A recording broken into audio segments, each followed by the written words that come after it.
présente 100 millions d'années et un jour de Jean-Baptiste Andréan, lu par Alexandre Pavlov.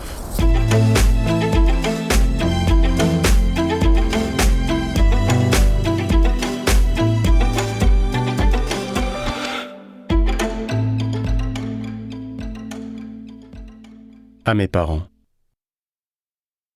Été. J'oublierai bien des choses. C'est inévitable. Jusqu'à mon propre nom, peut-être. Mais je n'oublierai pas mon premier fossile.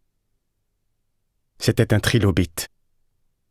Un petit arthropode marin qui n'avait rien demandé à personne, que mon existence percuta la sienne un jour de printemps.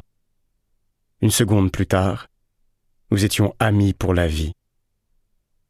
Ses compagnons et lui, il me le raconta quand je fus en âge de le comprendre, avaient survécu à plusieurs extinctions de masse. À la lave et à l'acide, au manque d'oxygène, au ciel qui penchait. Et puis un jour, ils avaient dû baisser les armes. Reconnaître qu'ils avaient fait leur temps et se roulaient en boule. Bien au chaud, au fond d'un caillou. Il fallait accepter la défaite. Laisser la place aux autres. L'autre, c'était moi. Homo sapiens en pantalon trop grand, debout dans les hautes herbes d'un siècle encore jeune. J'avais été renvoyé de l'école communale ce matin de 1908 pour avoir corrigé la maîtresse. Pépin n'était pas le nom d'un roi de France comme elle le prétendait. C'était celui d'un chien, mon chien, un berger bleu que nous avions trouvé dans la grange. Il nous protégeait des esprits maléfiques et des chats errants, souvent les mêmes. Tout le monde savait ça. Mademoiselle Thiers m'avait montré une illustration d'un petit barbu couronné, sous les lettres P-E-P-I-N,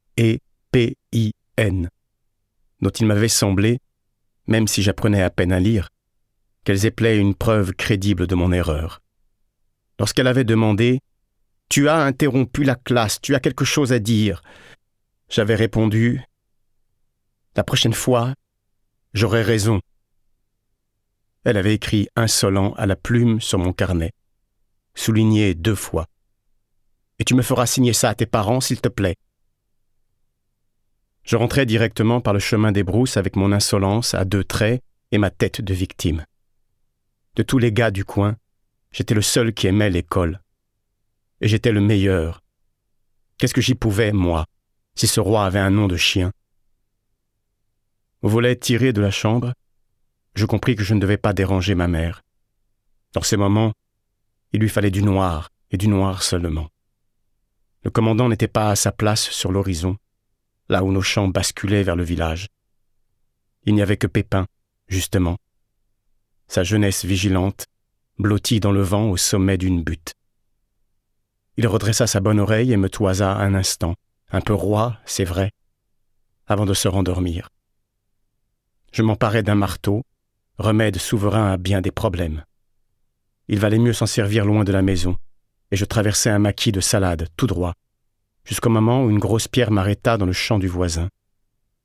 J'y superposai le visage de mademoiselle Thiers, 1, 2, 3, et lui assénai un coup vengeur.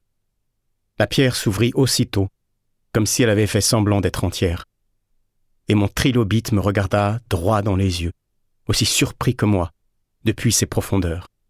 Il avait 300 millions d'années, et moi, 6 ans. Destination? J'ai répondu terminus. L'endroit où je vais n'a plus de nom.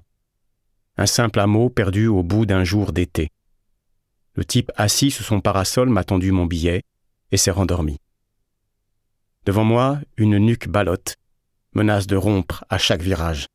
Une vieille femme. Nous sommes les seuls passagers, elle, moi, et cette chaleur de damné qui coule par tous les interstices, joints usés, vis branlantes, fenêtres mal ajustées du véhicule. Mon front contre la vitre cherche en vain un souvenir de fraîcheur. Umberto n'était pas au départ de la navette à Nice. Je l'attendrai là-haut puisqu'il le faut. Il prendra un autre de ses bus, avec leurs drôles de pneus au flanc tout blanc. Il montera pendant des heures, lui aussi, pariant que la route ne peut plus continuer bien longtemps, il se trompera. Je ne lui ai pas parlé depuis 1 mois, mais il viendra, j'en suis sûr. Il viendra parce que c'est Umberto. Et je m'impatienterai, je tempêterai jusqu'à ce qu'il arrive. Parce que je suis moi. La nuque craque comme une brindille. La vieille s'est endormie sur son cabas. Une fillette était assise avec sa mère de l'autre côté du couloir, il y a quelques instants encore, jambes étendues sur le cuir rouge.